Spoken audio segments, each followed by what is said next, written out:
السلام عليكم ورحمة الله وبركاته. إن الحمد لله نحمده ونستعينه ونستغفره ونعوذ بالله من شرور أنفسنا ومن سيئات أعمالنا من يهده الله فلا مضل له ومن يضلله فلا هادي له وأشهد أن لا إله إلا الله وحده لا شريك له وأشهد أن محمدا عبده ورسوله صلى الله تعالى عليه وعلى آله وصحبه وسلم تسليما كثيرا. يا أيها الذين آمنوا اتقوا الله حق تقاته ولا تموتن إلا وأنتم مسلمون. يا أيها الناس اتقوا ربكم الذي خلقكم من نفس واحدة وخلق منها زوجها وبث منهما رجالا كثيرا ونساء واتقوا الله الذي تساءلون به والأرحام إن الله كان عليكم رقيبا. يا أيها الذين آمنوا اتقوا الله وقولوا قولا سديدا يصلح لكم أعمالكم ويغفر لكم ذنوبكم ومن يطع الله ورسوله فقد فاز فوزا عظيما. أما بعد فإن خير الحديث كتاب الله وخير الهدي هدي محمد صلى الله عليه وسلم وشر الأمور محدثاتها وكل محدثة بدعة وكل بدعة ضلالة وكل ضلالة في النار. أعوذ بالله من الشيطان الرجيم. بسم الله الرحمن الرحيم. ووصينا الإنسان بوالديه حملته أمه كرها ووضعته كرها ووصينا الإنسان بوالديه إحسانا حملته أمه كرها ووضعته كرها وحمله وفصاله 30 شهرا حتى إذا بلغ أشده وبلغ 40 سنة قال رب أوزعني أن أشكر نعمتك التي أنعمت علي وعلى والدي وأن أعمل صالحا ترضاه وأصلح لي في ذريتي إني تبت إليك وإني من المسلمين. মহান আল্লাহর সমস্ত প্রশংসা যে আল্লাহ পাক রব্বুল আলামিন আমাদেরকে এক মানুষ আদম আলাইহিস সালাম থেকে সৃষ্টি করেছেন এবং তার থেকে হাওয়া আলাইহিস সালামকে আল্লাহ পাক সৃষ্টি করেছেন। অতঃপর অসংখ্য নারী পুরুষকে পৃথিবীতে ছড়িয়ে দিয়েছেন। দরুদ ও সালাম নাযিল হোক প্রিয় নবী মুহাম্মদুর রাসূলুল্লাহ সাল্লাল্লাহু আলাইহি ওয়াসাল্লামের প্রতি, যিনিও মানুষ ছিলেন এবং যার মাতা পিতা ছিল, যিনি আমাদেরকে দিন সম্পর্কে সঠিক জ্ঞান প্রদান করেছেন। আল্লাহুম্মা সাল্লি আলাইহি আল্লাহুম্মা বারিক আলাইহি। গত আলোচনায় আপনাদেরকে বলেছিলাম যে নবজাত সন্তানের বেশ কিছু আহকাম মাসলা মাসাইল সম্পর্কে আলোচনা পেশ করার পরে আরেকটি গুরুত্বপূর্ণ বিষয় থেকে গিয়েছিল, সেটি আগামীতে পুরা করব। আজকে সেটি পুরা করা হবে, আর তা হচ্ছে আকিকা সম্পর্কে শরীয়তের মাসলা মাসাইল। এই জন্য এই সম্পর্কে আলোচনার প্রয়োজন। প্রথম কথা, দিনের প্রত্যেকটি মাসলা মাসাইল, প্রত্যেকটি বিষয় নিয়ে আলোচনার প্রয়োজন রয়েছে। সে সম্পর্কে সঠিক জ্ঞান আমাদেরকে হাসিল করতে হবে। আর বিশেষ করে আরো প্রয়োজন বেড়ে যায় আলোচনার,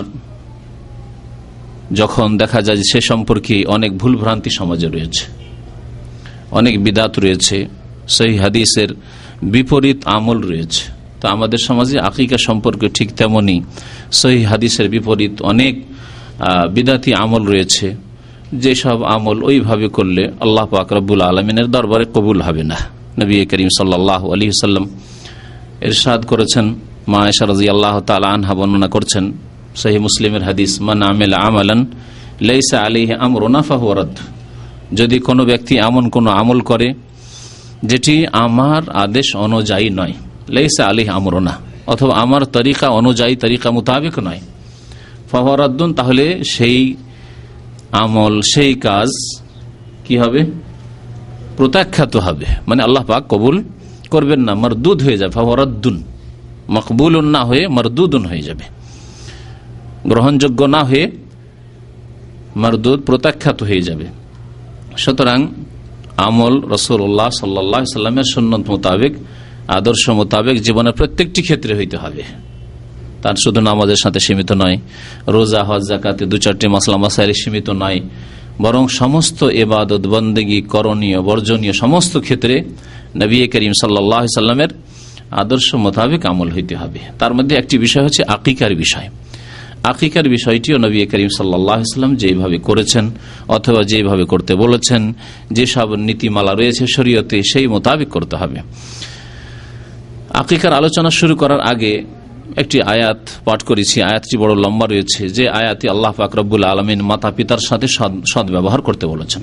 সূরা আহকাফের আয়াত নম্বর 15, এবং তাতে ছেলে মেয়েদের সন্তান সন্ততিদের জন্য নেক দুয়ার কথা আল্লাহ পাক উল্লেখ করেছেন। আল্লাহ পাক ইরশাদ করেছেন, ওয়াসাইনাল ইনসানা বিওয়ালিদাইহি ইহসানা, আমি মানুষকে চূড়ান্ত আদেশ প্রদান করেছি যে মাতা পিতার সাথে সদাচরণ করবে। কারণ আল্লাহ পাক রব্বুল আলামিনের ফজল করমের পরে, অনুগ্রহের পরে মাতা পিতার অনুগ্রহ রয়েছে ছেলে মেয়েদের উপর। হামালাথু উম্মুহু কুরহা ওয়া ওয়াদাআথু কুরহা, এখানে আল্লাহ পাক রব্বুল বিশেষ করে মায়ের কষ্টের কথা, মায়ের যে যতটুকু মেহনত পরিশ্রম রয়েছে অথবা বেদনা ব্যথা রয়েছে, কষ্ট রয়েছে, সেগুলির কথা আল্লাহ পাক রব্বুল আলামিন সংক্ষেপে উল্লেখ করেছেন বা ইঙ্গিত করেছেন। হামালাথু উম্মুহু কুরহা, তার মা, ছেলের মা, মেয়ের মা তাকে বড় কষ্ট করে গর্ভধারণ করেছে দীর্ঘ 10 মাস। ওয়াদাআথু কুরহা, এবং প্রসব করেছে, ভূমিষ্ঠ হয়েছে বড়ই কষ্টের অবস্থায়, প্রসব বেদনা, যে সময় হায়াত মৌত, হায়াত থেকে নারী জাতি নিরাশ হয়ে যায় এবং মৌত চোখের সামনে স্পষ্ট দেখতে পায়। ওয়াদাআথু কুরহা ওয়া হামলুহু ওয়া ফিসালুহু 30 শাহরা, তারপর আল্লাহ পাক রব্বুল বলেছেন গর্ভধারণের সময় এবং স্তন্যদানের সময় হচ্ছে 30 মাস। আল্লাহ পাক অন্য আয়াতে বলেছেন স্তন্যদানের সময় হচ্ছে 2 বছর। তাহলে 2 বছর যদি ধরে নেওয়া হয় 30 মাসের মধ্যে 2 বছর যদি ধরে নেওয়া হয় স্তন্যদানের সময়, তাহলে বাঁচে মাত্র কত মাস বাঁচে? 6 মাস বাঁচে। 12 দুগুণে 24 মাস হয়ে গেল তাহলে স্তন্যদানের সময়, আর বাঁচে 6 মাস। এই 6 মাস সর্বনিম্ন গর্ভধারণের সময়, এর কম হইতে পারে না। অর্থাৎ 6 মাস হয়েও যদি শিশু ভূমিষ্ঠ হয় তাহলে তার বংশ পরম্পরা সাব্যস্ত, তার নাসাব সাব্যস্ত, হালাল সন্তান। আর যদি 6 মাসের কম হয় তাহলে সেখানে প্রশ্ন রয়েছে, আর তার বেশি হতে পারে। এখানে আল্লাহ পাক রব্বুল আলামিন সবচেয়ে কম সময়ের কথা উল্লেখ করেছেন। হাত্তা ইযা বালাগা আশুদ্দাহু ওয়া বালাগা 40 সানা, ছেলে মেয়েরা পৃথিবীতে জন্মায়, তারপরে ধীরে ধীরে বড় হয়, দুর্বল ছিল তারপরে শক্তিশালী হয়, সকলে হয়েছে আর সকলেই হবে, এইভাবে এই নীতিমালায় আল্লাহ পাক রব্বুল আলামিন রয়েছে। তারপরে যখন 40 বছরের বয়সে পৌঁছায় বিশেষ করে, তখন পূর্ণ জ্ঞান মানুষের হাসিল হয়। তাই আল্লাহ পাক রব্বুল আলামিন বলছেন হাত্তা ইযা বালাগা আশুদ্দাহু, যখন শক্তিশালী হয়ে উঠল, ওয়া বালাগা 40 সানা, আর বিশেষ করে 40 বছর বয়সে উপনীত হইল। 40 বছর বয়সের আগে অনেকটাই হয়তো বাচ্চামি থাকে, পূর্ণ জ্ঞান হয়তো অনেকের হয় না, কিন্তু 40 বছর বয়স হয়েছে, এখন ছেলে মেয়ে হয়েছে, এখন বুঝতে পারছে যে আমাকে কিভাবে আমার আম্মা আব্বা কত কষ্ট করে মানুষ করেছে, যেভাবে আমাকে কষ্ট করতে হচ্ছে, আমার স্ত্রীকে কষ্ট করতে হচ্ছে, সেইভাবে আমার আম্মা আব্বা কষ্ট করেছে। তার আগে হয়তো এই বিষয়টি টের পায় না। ওয়াবালাগা 40 সানা ক্বালা রব্বি আউজিনি আন আশকুরা নি'মাতাকা আল্লাতী আন'আমতা আলাইয়া। 40 বছর বয়স হলে একজন মুমিন মানুষ, আল্লাহ ভীরু মানুষের অনেকটাই আখিরাতের দিকে তার মনোযোগ হয় এবং এখন স্মরণ হয় যে না, এতদিন খুব সুস্থ ছিলাম, সবল ছিলাম, শক্তিশালী ছিলাম, এখন শেষ, এখন আমার বয়সের পূর্ণতা শেষ, এরপরে এখন ভাটির দিকে, দুর্বলতার দিকে, কমজোরির দিকে। সুতরাং সেই সময় আল্লাহ পাক রব্বুল আলামিনের কাছে দোয়া করে এই বলে, এখানে বাবার দোয়ার কথা উল্লেখ করা হয়েছে। ওয়াবালাগা 40 সানা ক্বালা রব্বি আউজিনি আন আশকুরা নি'মাতাকা আল্লাতী আন'আমতা আলাইয়া। হে আল্লাহ, আমাকে শক্তি দাও, তৌফিক দান করো। আন আশকুরা নি'মাতাকা আল্লাতী আন'আমতা আলাইয়া, তোমার যে অনুগ্রহ রয়েছে, নিয়ামত রয়েছে আমার উপর, তার যেন শুকরিয়া আদায় করতে পারি।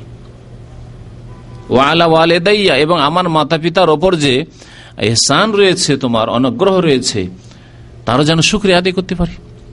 আমার মাতা পিতার ইহসান ছিল, সেই ইহসানের ভাগ পেয়েছি, সেই জন্য মানুষ হতে পেরেছি।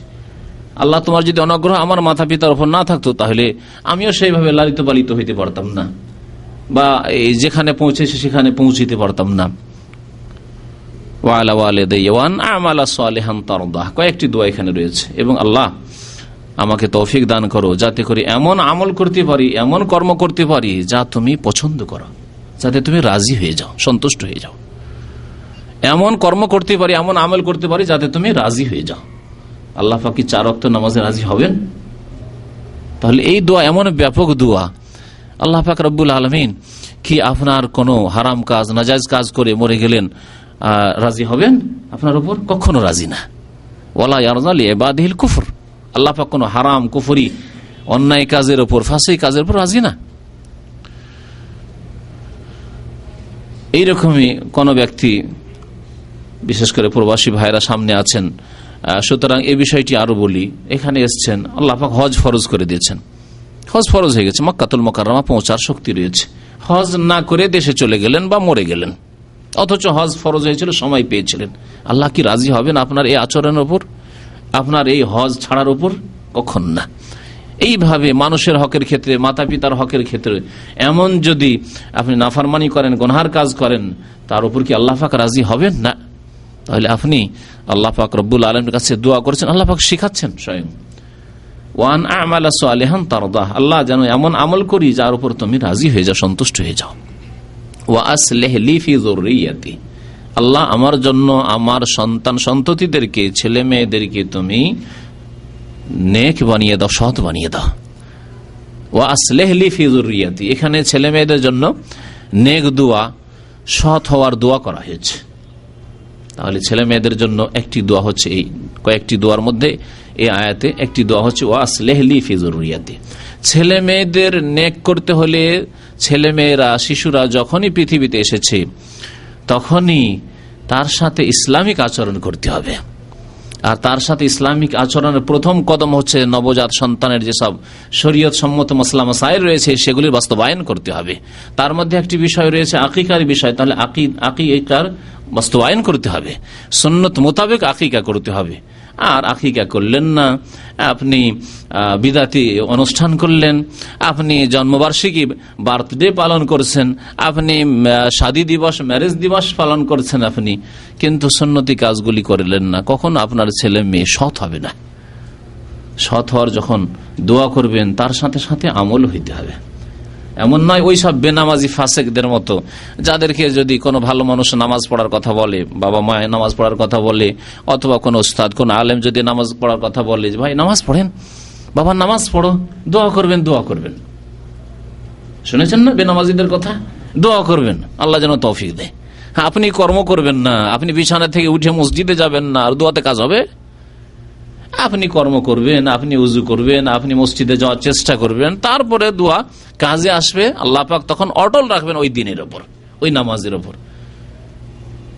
কর্ম করতে হবে, তারপরে আল্লাহ পাকের কাছে দোয়া করতে হবে যে আল্লাহ পাক এর ফল ভালো দাও, আমাকে অটল রাখো দিনের উপর। ওয়া আসলিহ লি ফি যুররিয়াতি ইন্নী তুবতু ইলাইকা ওয়া ইন্নী মিনাল মুসলিমিন, আল্লাহ তোমার দরবারে আমি তওবা করি, তোমার দিকে আমি প্রত্যাবর্তন করি এবং আমি মুসলিম, এ কথা আমি ঘোষণা করি। একজন মুসলিম গৌরবের সাথে ঘোষণা করবে, কারণ সেই ব্যক্তি আল্লাহ পাকের বান্দা, সে আল্লাহর বান্দা। যে ব্যক্তি আল্লাহকে অস্বীকার করেছে, পরকালকে অস্বীকার করেছে, সে আল্লাহর বান্দা না, সে শয়তানের বান্দা, কিন্তু সে আল্লাহর বান্দা। সুতরাং এই ক্ষেত্রে এমন নয় যে এমন পরিবেশ আছে যেখানে প্রতিকূল পরিবেশ, সুতরাং সেখানে ইসলামকে গোপন রাখলাম, ইসলামিক আচার আচরণ গোপন রাখলাম, সালাম দোয়া গোপন রাখলাম, আমার ইসলামিক চেহারা ফিগারকে আমি লুকিয়ে রাখলাম, এমন নয়। ইন্নী মিনাল মুসলিমিন মানে শুধু মুখে বলা নাই, আপনার কাজে, আপনার চেহারায়, আপনার চেহারায় দাঁড়িয়ে বলছে যে আপনি মুসলিম, ইন্নী মিনাল মুসলিমিন, আমি মুসলিম। আপনার আখলাক চরিত্র প্রমাণ করছে যে আপনি মুসলিম।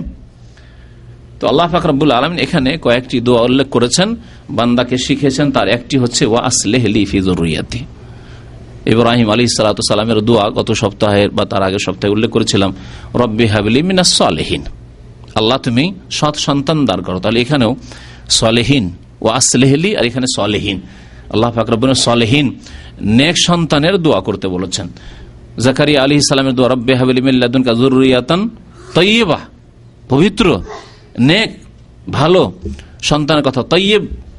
আল্লাহ পাক রব্বুল আলামিন ভালো নেক সন্তানের দোয়া করতে আল্লাহ পাক রব্বুল আলামিন বলেছেন। তাহলে কর্ম করতে হবে, তার সাথে সাথে দোয়া করতে হবে। কর্ম করার প্রথম কদম হচ্ছে যে আপনি নেক নারী বাছাই করবেন, আপনার জন্য নেক স্ত্রী বাছাই করবেন। এমন না যে যেখানে সেখানে দুনিয়ার ক্ষেত্রে জমি জায়গা কেনার ক্ষেত্রে যেখানে সেখানে আপনি মরুভূমি কিনে রাখেন না তো, হ্যাঁ, বালি মাটি চামা মাটি তো কিনে রাখেন না, ভালো জায়গা যেখানে ফসল হবে ওই রকম জমি জায়গা কিনছেন। আল্লাহ পাক রব্বুল আলামিন বলেছেন নিসাউকুম হারসুল লাকুম, তোমাদের বিবিগণ তোমাদের শস্য ক্ষেত্র, সুতরাং শস্য ক্ষেত্র আপনাকে ভালো বাছাই করতে হবে। যাই হোক, সরাসরি এখন আকিকার আলোচনার দিকে আসি। আকিকার প্রথম বিষয় হচ্ছে যে আকিকার হুকুম কি। আকিকার হুকুম সম্পর্কে উলামায়ে কেরামদের দুটি মত রয়েছে। একটি মত হচ্ছে আকিকা হচ্ছে সুন্নাতে মুআক্কাদা, অধিকাংশ আলেমদের আইম্মায়ে কেরামগণের মত হচ্ছে এটি, আর এটি হচ্ছে সঠিক। তবে বেশ কিছু উলামায়ে কেরাম এই মত পোষণ করেছেন যে আকিকা করা ওয়াজিব, অর্থাৎ ফরজ। ওয়াজিব ফরজে কোনো পার্থক্য নেই তাদের কাছে, ওয়াজিব। যাই হোক, আকিকা ফরজ ওয়াজিব নয়, তবে শক্তি সামর্থ্য থাকলে সুন্নাতে মুআক্কাদা। নবী করিম সাল্লাল্লাহু আলাইহি ওয়াসাল্লাম হাসান হোসেনের আকিকা করেছেন, সাহাবায়ে কেরামরা করেছেন। সুতরাং যারা পারবে অবশ্যই আকিকা করবে। এই মর্মে বেশ কিছু হাদিস রয়েছে, দু চারটি হাদিস আপনাদেরকে শোনায়। একটি হাদিস সহিহ বুখারীতে রয়েছে। এর প্রথম হাদিসটি সহিহ বুখারীতে রয়েছে। সালমান আদ-দাব্বি রাদিয়াল্লাহু তাআলা আনহু বর্ণনা করেছেন, ক্বালা রাসূলুল্লাহ সাল্লাল্লাহু আলাইহি ওয়াসাল্লাম মা আল গুলামে আকিকাতুন, প্রত্যেক বালকের সাথে বা বালিকার সাথে, এখানে গোলাম বলা হয়েছে যদিও, প্রত্যেক শিশুর সাথে আকিকা রয়েছে। ফাহরিকু আনহু দামান, সুতরাং তার পক্ষ থেকে রক্ত প্রবাহিত করো, রক্ত প্রবাহিত করো। দামান বলা হয়েছে রক্ত প্রবাহিত করো, আরবি ভাষায় দাম বলা হয়, অর্থাৎ একটি শিশুর পক্ষ থেকে একটি পশুর প্রাণ, একটি পশু, মেয়ে হলে একটি পশু যেমন অন্য হাদিসে আসছে, আর ছেলে হলে দুইটি পশু। আর যদি একটি পশুতে ভাগ হয়, যেমন সামনে বিষয় আসছে, তাহলে প্রত্যেক ছেলের পক্ষ থেকে একটি করে প্রাণ হইল না। একটি গরু 7টি ছেলের জন্য, হ্যাঁ, 7টি মেয়ের জন্য, এইভাবে। তাহলে এই হাদিসের উপর আমল হলো না। ইমাম ইবনুল কাইয়িম রাহমাতুল্লাহি আলাইহি উল্লেখ করেছেন, ও আমিতু আনহুল আযা, এবং সেই শিশু থেকে কষ্টদায়ক বস্তুকে দূর করো, অর্থাৎ যে চুলগুলি আছে সেগুলিকে মুন্ডন করো। দ্বিতীয় হাদিস সামরা রাদিয়াল্লাহু তাআলা আনহু বর্ণনা করেছেন, ক্বালা রাসূলুল্লাহ সাল্লাল্লাহু আলাইহি ওয়াসাল্লাম কুল্লু গুলামিন মুরতাহিনুন বিআকিকাতিহি, প্রত্যেক শিশু বাঁধা থাকে তার আকিকার সাথে, প্রত্যেক শিশু বাঁধা থাকে তার আকিকার সাথে। ওই সব উলামায়ে কেরাম যারা বলেছেন যে আকিকা ওয়াজিব বা ফরজ, তারা এই হাদিসকে দলিল হিসেবে পেশ করেছেন যে আপনার ছেলে বাঁধা থাকবে। মুরতাহিন সাধারণত বলা হয় বন্ধক রাখাকে, আরবি ভাষা বলা হয় রেহেন, বলা হয় বন্ধক রাখাকে। আপনি কারো কাছ থেকে টাকা পয়সা নিয়ে এসছেন, আর আপনার কোনো বস্তু অথবা অলংকার স্বর্ণ বন্ধক রেখে এসছেন তার বাড়িতে, যতক্ষণ পর্যন্ত আপনি টাকা পরিশোধ না করছেন, যে ঋণ নিয়েছেন, ততক্ষণ পর্যন্ত তার কাছে বন্ধক বাঁধা আছে, সেটা আপনি তার কাছ থেকে নিতে পারছেন না। তো নবী করিম সাল্লাল্লাহু আলাইহি ওয়াসাল্লাম বলেছেন কুল্লু গুলামিন মুরতাহিনুন বিআকিকাতিহি, প্রত্যেক শিশু তার আকিকার সাথে বাঁধা থাকে। তুজবাহু আনহু ইয়াউমু সাবিহি, 7ম দিনে তার পক্ষ থেকে, এখানে সাবিহি বলা, 7ম দিনে তার পক্ষ থেকে আকিকা জবাই করা হবে। ওয়া ইউসাম্মা ফিহি, সেই দিনে নাম রাখা হবে। ওয়া ইউহলাকু রাসু, এবং তার মাথা মুন্ডন করা হবে। কয়েকটি বিষয় আল্লাহ পাক উল্লেখ করেছেন, রাসূলুল্লাহ সাল্লাল্লাহু আলাইহি ওয়াসাল্লাম উল্লেখ করেছেন। বাকি বিষয়গুলি এর আগে আলোচনা করা হয়েছে, নবজাত সন্তানের যে মাসলা মাসাইলগুলি, তাতে নাম রাখার বিষয়টি আগেও নাম রাখা যেতে পারে, উলামায়ে কেরাম বলেছেন, কিন্তু 7ম দিনে নাম রাখলে ভালো কথা। তার আগেও যদি কেউ নাম রাখে কোনো অসুবিধা নেই। 7ম দিন থেকে বিলম্ব করা ঠিক নয়। 7 দিন হয়ে গেল, এখন পর্যন্ত নাম রাখা হচ্ছে না, এমনটি যাতে না হয়। এই হাদিসটি সুনানের কিতাবগুলিতে, অর্থাৎ আবু দাউদ, নাসাই, তিরমিজি, এই সমস্ত কিতাবে রয়েছে। ইমাম তিরমিজি রাহমাতুল্লাহ আলাইহি হাদিসটি সম্পর্কে বলেছেন হাযা হাদিসুন হাসানুন সাহিহুন, এই হাদিসটি অত্যন্ত সুন্দর এবং বিশুদ্ধ হাদিস। তৃতীয় হাদিস আকিকা সম্পর্কে আয়েশা রাদিয়াল্লাহু তাআলা আনহা বর্ণনা করেছেন, ক্বালা রাসূলুল্লাহ আনিল গোলামে শাতানে মুকাফাতানে, বালক যদি হয় তার পক্ষ থেকে 2টি ছাগল বা 2টি বকরি, মুকাফাতানে সমবয়স্ক, মানে একই বয়সের, এমন না হয় যে একটা 6 মাসের আর একটা 1 বছর 1.5 বছর 2 বছরের, এরকম না হয়। এবং 6 মাসের না, ঠিক মোটামুটি 1 বছরের, কুরবানির বয়সের কাছাকাছি এইরকম হইতে হবে। মোকাফাতানে মোটামুটি যেন একই রকমের বয়সের হয়। ওয়া আনিল জারিয়াতে শাহ, এবং বালিকার পক্ষ থেকে, মেয়ের পক্ষ থেকে একটি বকরি বা একটি ছাগল যথেষ্ট। নবী করিম সাল্লাল্লাহু আলাইহি সাল্লাম এই হাদিসের সাদ রাহুল ইমাম আহমদ ও তিরমিজি, হাদিসটি মুসনাদ আহমদে রয়েছে এবং তিরমিজিতে রয়েছে। ওয়াকাল হাদিসুন সাহিহুন, ইমাম তিরমিজি বলছেন হাদিসটি সহিহ। তাহলে এই হাদিস পার্থক্য করে দিল ছেলে এবং মেয়ের মাঝে। ছেলে হলে 2টি বকরির কথা বলা হয়েছে, 7 আনে বলা হয়েছে, আর মেয়ে হলে 1টি। হেকমত কি? হেকমত উল্লেখ করেছেন আল্লামা সালেহুল ফৌজান হাফিজাহুল্লাহ তাআলা, তিনি এই কিতাব আল মুলাখ্খাস ফিকহিতে হেকমত উল্লেখ করেছেন। হেকমত এই সম্পর্কে বলেছেন তিনি যে নারীদের মাসলা মাসাইল সম্পর্কে বেশ কিছু ক্ষেত্রে পুরুষের অর্ধেক করা হয়েছে। যেমন ধন সম্পদের ভাগ বন্টন, পরিত্যক্ত ধন, বাবা মা ছেড়ে গেছে, পরিত্যক্ত ধন সম্পদের বন্টনের ক্ষেত্রে আল্লাহ পাক কি বলেছেন? লিজাকারে মিসলু হাজ্জিল উনসায়াইন, পুরুষকে দেবে, ছেলেকে দেবে মিসলু হাজ্জিল উনসায়াইন, 2 মেয়ের সমান। তাহলে এটি একটি মাসলা যেখানে অর্ধেক দেওয়া হয়েছে। অর্ধেক দেওয়া হয়েছে এর মানে এই না যে মেয়েদের জুলুম করা হয়েছে, বরং মেয়েদেরকে অনেক বেশি দেওয়া হয়েছে। অর্ধেক দিয়ে অনেক বেশি দেওয়া, ছেলের চাইতে অনেক বেশি দেওয়া হয়েছে। এই বিষয়টি যদি আলোচনা করা যায় তো আসল বিষয়তে আমরা বেরিয়ে যাচ্ছি, তবুও এখানে ইঙ্গিত করে দেওয়া জরুরি। ছেলেদের ওপর সমস্ত ব্যয় বহনের দায়িত্ব। ছেলেকে বাবা মা যদি অচল থাকে তার খাওয়া খরচ চালাইতে হবে, ছেলেকে তার স্ত্রীর খরচ দিতে হবে, বিয়ে করেছে, ছেলে মেয়ে হয়েছে তাদের খরচ দিতে হবে, তাই না পুরুষকে। তারপরে আরো যদি আত্মীয় স্বজন, দাদা দাদি থাকে, নানা নানি থাকে বৃদ্ধ, তাদের দেখাশোনা কেউ না থাকে, সেগুলি কার উপর ফরজ? পুরুষের উপর ফরজ।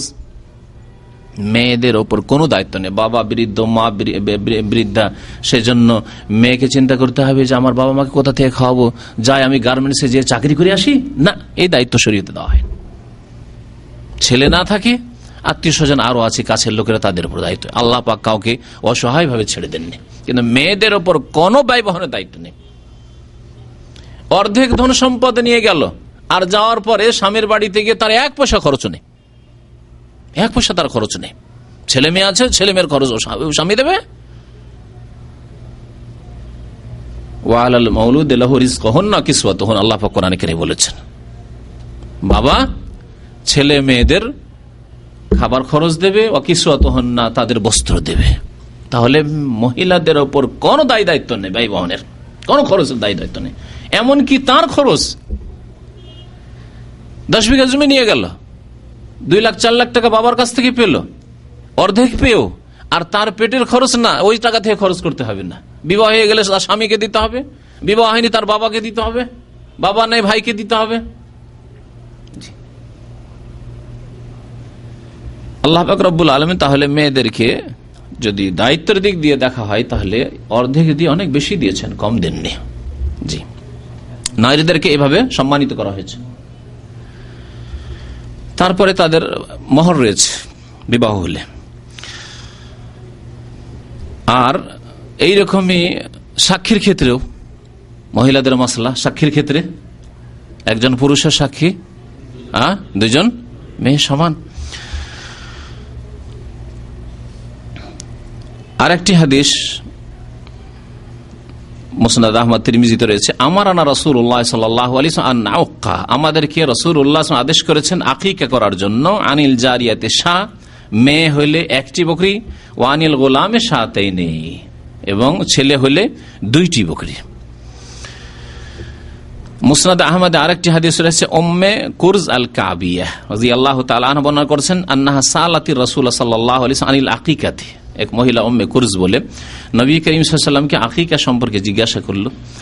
তখন নবী সাল্লাল্লাহু আলাইহি ওয়াসাল্লাম বলেন, আনিল গোলামে শাতানে ওয়ানিল উনসা ওয়াহিদা, যদি বালক হয়, ছেলে হয়, তাহলে 2টি বকরি 7 আনে। যখন প্রত্যেকটি হাদিস যদি লক্ষ্য করে থাকেন 7 আনে বকরি বলা হয়েছে, 7 বলা হয়েছে, কোথাও বাকার বলা হয়নি, এবেল বলা হয়নি, গরুর কথাও নেই, আর কোথাও উটের কথাও নেই। অথচ নবী করিম সাল্লাল্লাহু আলাইহি ওয়াসাল্লামের জামানায় আজ পর্যন্ত আরব দেশে উটের সংখ্যা বেশি, উটের লালন পালন বেশি। নবী করিম সাল্লাল্লাহু আলাইহি ওয়াসাল্লাম বিদায় হজে যাচ্ছেন, কোরবানি করছেন। বকরি কোরবানি করেছিলেন, খাসি কোরবানি করেছিলেন, দুম্বা কোরবানি করেছিলেন। হ্যাঁ, কি করেছিলেন? হাদিতে 100 উট, 100 উটের সাথে 10টা বকরি ছিল না, 10টি দুম্বা ছিল না, মেষ ছিল না, ভেড়া ভেড়ি ছিল না। তারপরেও আকিকার ক্ষেত্রে নবী করিম সাল্লাল্লাহু আলাইহি ওয়াসাল্লাম কোন একটি হাদিসেও এবেলের কথা, জামালের কথা, উটের কথা উল্লেখ করলেন না, গরুর কথা উল্লেখ করলেন না। তাহলে হইতে হবে বকরি, বকরা হইতে হবে। যদি মেয়ে হয় তো ওয়াহেদা, একটি। ওয়ালা ইয়াদুররুকুম যুকরানান কুননা আও ইনাসা, বকরা হোক অথবা বকরি হোক, মানে খাসি হোক আর বকরি হোক, কোনো অসুবিধা নেই। ছেলেদের ক্ষেত্রে মুস্তাহাব হচ্ছে 2টি। একটি হাদিসে রয়েছে কাবসান কাবসান, একটি একটি করে করলেন। সেই জন্য উলামায়ে কেরামরা বলেছেন যে কোনো মানুষ যদি অভাবী থাকে, যে 2টি আমি বকরি দিতে পারছি না, 2টি খাসির ব্যবস্থা করতে পারছি না, ছেলে হয়েছে, একটিও যদি দেয় তবুও তার আকিকা যথেষ্ট হয়ে যাবে। আর 2টি দিতে পারে তো মুস্তাহাব আরো ভালো। আরেকটি হাদিস শুনিয়ে দিয়ে এই মর্মে আবু হুরায়রা রাদিয়াল্লাহু তাআলা আনহু বর্ণনা করেছেন, বাইহাকিতে হাদিস রয়েছে। আন্নান নবী সাল্লাল্লাহু আলাইহি ওয়াসাল্লাম কাল, নবী সাল্লাল্লাহু আলাইহি ওয়াসাল্লাম বলেন, ইন্নাল ইয়াহুদা তাওক্কু আনিল গোলামি ওয়ালা তাওক্কু আনিল জারিয়া। ইহুদিরা ছেলে হলে আকিকা করে আর মেয়ে হলে আকিকা করে না। মেয়েদের সাথে তাদের কি বদচরিত্র ছিল, মেয়ে হলে আকিকা নেই, ছেলে হলে আকিকা। আজকালকার মিষ্টি খাওয়া লোক এক শ্রেণীর ওইরকমই আছে, যারা মিষ্টি খাওয়ায় তারা ওইরকমই, ছেলে হয়েছে ধুমধাম করে বন্ধু বান্ধব মিষ্টি খাওয়াচ্ছে, আর মেয়ে হইলে আর মিষ্টি খাওয়া খাইনি। তো এই যদি চরিত্র থাকে, ইহুদি চরিত্র। সুতরাং কি করো তোমরা? ফাওক্কু আনিল গোলামে শাতাইন, তোমরা ইহুদিদের বিরোধিতা করো। ইহুদিরা মেয়েদের আকিকাই করে না, তোমরা ছেলেদের আকিকা 2টি করো, বিরোধিতা হয়ে গেল। ইহুদিরা 1টি করে, তোমরা 2টি করো। ওয়ানিল জারিয়াতে শাহ, আর মেয়েদের তারা আকিকাই করে না, তোমরা 1টি করে বকরি আকিকা করো। যাকারুল বাইহাকি, ইমাম বাইহাকি রাহমাতুল্লাহ হাদিসটি উল্লেখ করেছেন। তাহলে হাদিস যতগুলি আসলো সবগুলি হাদিসে আকিকা আসলো বকরির। এখন আকিকার সময় কখন, এই বিষয়ে আমাদের সমাজে অধিকাংশ লোকই ভুল করে থাকে। এমন ভুল করে থাকে যে জেনে শুনেও ভুল করে, সময় জানে তারপর না, সময়ের আমল করবে না। ছেলে মেয়ে বড় হয়ে গেছে, 2, 4, 5টা হয়ে গেছে, একসাথে সবগুলিকে জমা করে একত্রিত করে এখন আকিকার দমদাম করছে। এসব আকিকা নয়, এইভাবে আকিকা হয় না, সুন্নতের খেলাফ। আগেই শুরুতে হাদিস শুনিয়েছি, মান আমিলা আমালান লাইসা আলাইহি আমরুনা ফাহুয়া রাদ্দুন। কোন ব্যক্তি যদি আমল করে আকিকা দিল কিন্তু নবী সাল্লাল্লাহু আলাইহি ওয়াসাল্লামের তরিকা অনুযায়ী না, তাহলে ফাহুয়া রাদ্দুন, তা প্রত্যাখ্যাত। কোন সময় আকিকা দেওয়া যাবে? হাদিস শোনার আগে ইমাম আহমদ রাহমাতুল্লাহ, হাদিস তো বেশ কিছু যেহেতু শোনানো হইল, আর তাতে একটি হাদিস এসেছে যেটি যাতে বলা হয়েছে তুযবাহু আনহু ইয়াউমুস সাবিহ, 7ম দিনে জবাই করা হবে, 7ম দিনে জবাই করা হবে। আর একটি হাদিস রয়েছে তাবরানীতে, তাবরানী আল আউসাত, ইমাম তাবরানীর 3টি কিতাব রয়েছে। তাবরানীর একটি কিতাব হচ্ছে আল মুজামুল কবির, আরেকটি হচ্ছে মুজামুল আউসাত, আর আরেকটি কিতাব হচ্ছে আল মুজামুস সাগীর। আল মুজাম আল আউসাতে ইমাম তাবারানী রহমতুল্লাহ আলাইহি একটি হাদিস উল্লেখ করেছেন যে আকিকা জবাই করা হবে 7ম দিনে, আর যদি তা না হয় তো 14 দিনের দিনে, আর না হলে 21 দিনের দিনে।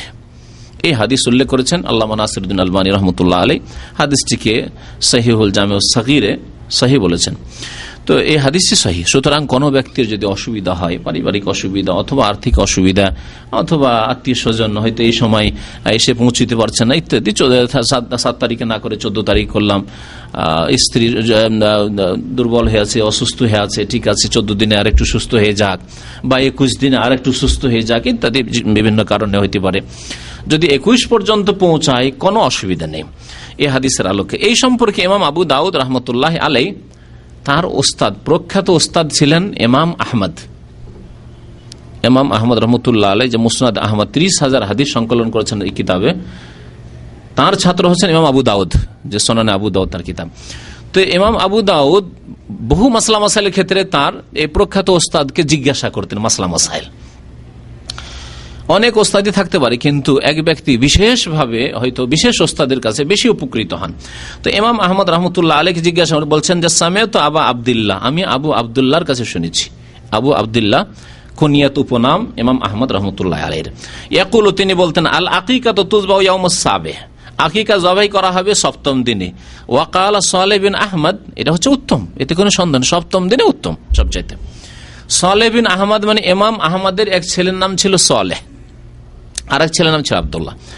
তো ইমাম আহমদের ছেলে সালেহ বলছেন কালা আবি, আমার আব্বা বললেন, অর্থাৎ ইমাম আহমদ রহমতুল্লাহ আলাইহি বললেন, কি বলেছেন, ফিল আকিকাতে তুযবাহু ইয়াউমুস সাবিহ, সপ্তম দিনে আকিকা জবাই করা হবে। ফাইন লাম ইয়াফআল, যদি না করতে পারে সপ্তম দিনে, ফাফি আরবা আশারাতা, তাহলে 14 দিনের দিনে করবে। ফাইন লাম ইয়াফআল, তাও যদি না করে বা না করতে পারে, ফাফি ইহদা ওয়া 20, তাহলে 21 দিনের দিনে করবে। ওয়াকাল আল মাইমুনি কুলতু লি আবি আব্দুল্লাহ মাতা ইউআক্কু আনহু, কখন আকিকা করা হবে? তখন তিনি বলেছেন আম্মা আয়েশা, তো মা আয়েশা রাদিয়াল্লাহু তাআলা আনহা, ফাতাকুল, তিনি বলেছেন সাবআতা ইয়ামিন ওয়া আরবাআতা আশারা ওয়া লি ইহদা ওয়া 20। মা আয়েশা রাদিয়াল্লাহু তাআলা বলছেন সপ্তম দিনে অথবা 14 দিনের দিনে অথবা 21 দিনের দিনে। এইভাবে তাহলে জানতে পারলাম যে আকিকার সময় সপ্তম দিনে হচ্ছে সবচাইতে উত্তম, আর না হলে 14 দিনের দিনে করবে, আর না হলে 21 দিনের দিনে করবে। তারপরে ইচ্ছাকৃত বিলম্ব করবে না। তারপরে যদি এরকম হয়ে গিয়ে থাকে তাহলে আকিকা দেবে না এ বিষয় সম্পর্কে উলামায়ে কেরামদের দুটি মত রয়েছে। একটি মত হচ্ছে সময় চলে গেছে, সুতরাং আর আকিকার সময় নেই। আর একটি মত হচ্ছে যে দিয়ে দিক আকিকা, আল্লাহ পাক হয়তো কবুল করবেন যে কোনো সময়, তখন আর কোনো সময় নেই, দিয়ে দিক। তবে ওইভাবে সুন্নাত দ্বারা আর তেমন প্রমাণিত নয়। আকিকায় আর একটি বিষয় গুরুত্বপূর্ণ, তা হচ্ছে যে আকিকাতে কি ভাগ চলবে? আর এখানে ভুল আছে। একটা ভুল আমাদের দেশে আছে দিনের ক্ষেত্রে, দিন দরাদরি নাই, 2 বছর 4 বছর 5 বছর 7 বছর হয়ে গেছে, এক ভুল করে আকিকা দিচ্ছে। এই সংশোধনের জন্য বললাম সপ্তম দিনের দেন, নয় 14 দিনের দিনের দেন, আর না হলে 21 দিনের দিনের দেন। অর্থ ছিল না, অনেকের এইরকম অজুহাত আছে যে তখন অভাব ছিল, পয়সা ছিল না ভাই, সেই জন্য পয়সা ছিল না, সচ্ছল হয়েছেন, ছেলের বয়স হয়ে গেছে 5 বছর 7 বছর 10 বছর, কোনো প্রয়োজন করে না আকিকা দেওয়ার। যে হাদিসটিতে বলা হয়েছে যে আল গোলাম মুরতাহিনুন বিআকিকাতিহি, যে হাদিসটি শুনাইলাম, যে বালক বা ছেলে মেয়ে বাধা থাকবে আকিকার সাথে, এর অর্থ কি? বাধা থাকবে, এর অর্থ কি? নবী সাল্লাল্লাহু আলাইহি ওয়াসাল্লাম বাধা থাকবে, এর একটি অর্থ উলামায়ে কেরামরা করেছেন যে ছেলে যদি নাবালক অবস্থায় আল্লাহ না করে ইন্তেকাল করে, তাহলে যে হাদিসে রয়েছে যে মাতা পিতার জন্য নাবালক ছেলে মেয়েরা সুপারিশ করে, সেই সুপারিশ বাবা মা পাবে না, বাধাপ্রাপ্ত হবে সুপারিশ থেকে। বাবা মায়ের জন্য সুপারিশ করতে পারে, কারণ এই ছেলে মেয়ের হক আদায় করেনি, বাল্য জীবনে যে হক ছিল আকিকা, সেই হক বাবা মা আদায় করেনি, একটি অর্থ। আর একটি অর্থ উলামায়ে কেরাম উল্লেখ করেছেন যে বাধা থাকবে, অর্থাৎ সেই ছেলে মেয়ে যাদের আকিকা করা হয়নি শয়তানের অনিষ্ট থেকে নিরাপদ থাকবে না, শয়তান যখন তখন ক্ষতি করে দিতে পারে। আল্লাহু আলাম। ইমাম ইবনুল কাইয়িম রাহমাতুল্লাহি আলাইহি তার প্রসিদ্ধ কিতাবের কথা গত আলোচনায় উল্লেখ করেছিলাম, তোহফাতুল মাউদুদ বিআহকামিল মাউলুদ, তাতে বিস্তারিত যত মাসলা মাসাইল রয়েছে নবজাত শিশু সম্পর্কীয় সবগুলি প্রায় উল্লেখ করেছেন। তাতে তিনি বলছেন ওয়ালা ইউজজিউর রাস ইল্লা আন রাস, একটি ছেলে বা মেয়ের পক্ষ থেকে গোটা একটি প্রাণ লাগবে, মানে জানোয়ার পশু লাগবে, ভাগ দিলে চলবে না, ভাগ দিলে একটি প্রাণ হইল না। হাযা মিম্মা তুখালিফু ফিহিল আকিকাতুল হাদি ওয়াল উযহিয়া, এই ক্ষেত্রে আকিকা হাদি এবং কুরবানি থেকে ভিন্ন। হাদি আর উযহিয়া, উযহিয়া কুরবানি, যেই কুরবানি সারা বিশ্বের যে কোনো জায়গায় হয় একে বলে উযহিয়া। এই জন্য ঈদ, এই ঈদকে কি বলা হয়? ঈদুল আযহা, মানে কুরবানির ঈদ। আর আরেকটি হচ্ছে হাদি, অনেকেই পার্থক্য বুঝেন না। হাদি আবার কি? হাদির পশু আলাদা। হাদি হচ্ছে ওই কুরবানি যেই কুরবানি হাজিদের হজের সাথে সম্পর্কিত, হজে কিরান করেছে অথবা তামাত্তু করেছে, যার কারণে আল্লাহ পাক রব্বুল আলামিন কুরবানি করতে বলেছেন। তাহলে হাজি ছাড়া অন্যরা হাদি পেশ করতে পারেন না। হাদি হচ্ছে শুধু হাজী সাহেবের সাথে সম্পর্ক। এই জন্য আল্লাহ পাক রব্বুল কোরআন কারীমে ইরশাদ করেছেন সূরা বাকারা, যেখানে হজের মাসলা আল্লাহ উল্লেখ করেছে, ফামান তামাত্তা বিল উমরাতি ইলাল হজ ফামাস্তাইসারা মিনাল হাদি। ফামান তামাত্তা বিল উমরাতি ইলাল হজ, যেই ব্যক্তি হজের সাথে উমরাও করলো, হজের সাথে উমরা করলো, এটি দুই ভাবে হইতে পারে। হজের তামাত্ম, প্রথম উমরা করে নিল সেপারেট, আর তারপরে 8 তারিখে ইহরাম বেঁধে আবার হজের নিয়ত করলো, কিন্তু হজের মৌসুমে তার উমরা হইল, হজের তামাত্ম। আগামী সপ্তাহে ইনশাআল্লাহ তাআলা হজ সম্পর্কে আলোচনা হবে। এই যে আগামী 2 সপ্তাহ রয়েছে, যেসব ভাইরা হজ করবেন তারা বিশেষ করে এই আলোচনায় আসবেন। আর শুক্রবার শুরু হয়ে গেছে, গত সপ্তাহ থেকে শুক্রবারের দিন জুমার পরে বিস্তারিত আলোচনা হয়। ফ্যামিলি দের জন্য এই মঙ্গলবার, আগামী যে 2-3টি মঙ্গলবার আরো বাকি আছে ঈদের আগে বা হজের আগে, তাতে ইনশাআল্লাহ তাআলা বিস্তারিত হজ সম্পর্কে আলোচনা হবে। তো বলছিলাম যে আল্লাহ পাক রব্বুল আলামিন ইরশাদ করছেন, যেই ব্যক্তি হজ্জে তামাত্তু করলো, মানে হজের সাথে উমরাও করলো, আলাদা করে করলো, যাকে হজ্জে তামাত্তু বলা হয়, অথবা একসাথে মিকাত থেকে নিয়ত করে নিল হজ এবং উমরা একসাথে, আর মধ্যখানে হালাল হলো না, যাকে হজে কিরান বলা হয়। কিন্তু উমরা হজ দুটো একসাথে নিয়ত করলো, হজের মৌসুমে উমরাও সেরে নিল একসাথে। উভয় অবস্থায় হজ্জে কিরান করুক অথবা হজ্জে তামাত্তু করুক, আল্লাহ পাক কি বলছেন, ফামাস্তাইসারা মিনাল হাদি, যথাসাধ্য হাদি জবাই করবে, হাদির কুরবানি করবে। এই হাদি যথাসাধ্য আল্লাহ পাক বলেছেন, আপনার সাধ্যে আছে উট, উট করেন কমের পক্ষে 1 ভাগ, আর যদি গোটা একটা করেন, আর না হলে গরু করেন, আর না হলে আপনি ছাগল করেন, ভেড়া করেন ইত্যাদি, গৃহপালিত যে পশু রয়েছে। ফামাস্তাইসারা মিনাল হাদি, যদি না পারে তাহলে আল্লাহ পাক বলেছেন যে 10টি রোজা রাখবে, 3টি রোজা হজে রেখে আসবে, আর ওয়াসাবাতিন ইযা রাজাতুম, ফিরে এসে 7টি রোজা রাখবে। এই ক্ষেত্রে হাদির কুরবানি মানে হাজিদের কুরবানি আর এমনি কুরবানি, সারা বিশ্বের মুসলিমদের কুরবানি, এই কুরবানি থেকে ভিন্ন হচ্ছে আকিকার হুকুম। আকিকাতে কি হইতে হবে, একটি প্রাণ হইতে হবে, মেয়ে হলে একটি, আর ছেলে হইলে পারলে 2টি, আর না পারলে কমপক্ষে 1টি। পক্ষান্তরে হাদির ক্ষেত্রে আর উযহিয়া কুরবানির ক্ষেত্রে 1টি জরুরি নয়, বরং একটি গরুতে 7 জন অংশ নিতে পারে, একটি উটে 7 জন অংশ নিতে পারে। যদিও 10 জনের একটি হাদিস রয়েছে, আপনাদের জানিয়ে দিই, না হলে আবার যখন ওই হাদিস পেয়ে যাবেন তিরমিজিতে, যে 7টি তো শুনেছিলাম, কিন্তু 7টিরও হাদিস রয়েছে। উটের ক্ষেত্রে উত্তম হচ্ছে 7টি অংশ নেওয়া, তবে ওই হাদিস আমল করে যদি 10 জন অংশ নেই উঠে, তো এইরকম হাদিস রয়েছে এবং হাদিস সহিহ তিরমিজিতে রয়েছে। ইমাম ইবনে কাইয়িম রাহমাতুল্লাহ বলেন, লাম্মা কানাত হাযিহি যাবিহাতু জারিয়াতান মাজরা ফিদাইল মাউলুদ কানাল মাশরু ফিহি দামান কামিলা। বলছেন যে এই যে আকিকা যে জবাই করছেন, এই আকিকা যেন আপনি আপনার ছেলে বা মেয়ের পক্ষ থেকে আপনি ফিদিয়া,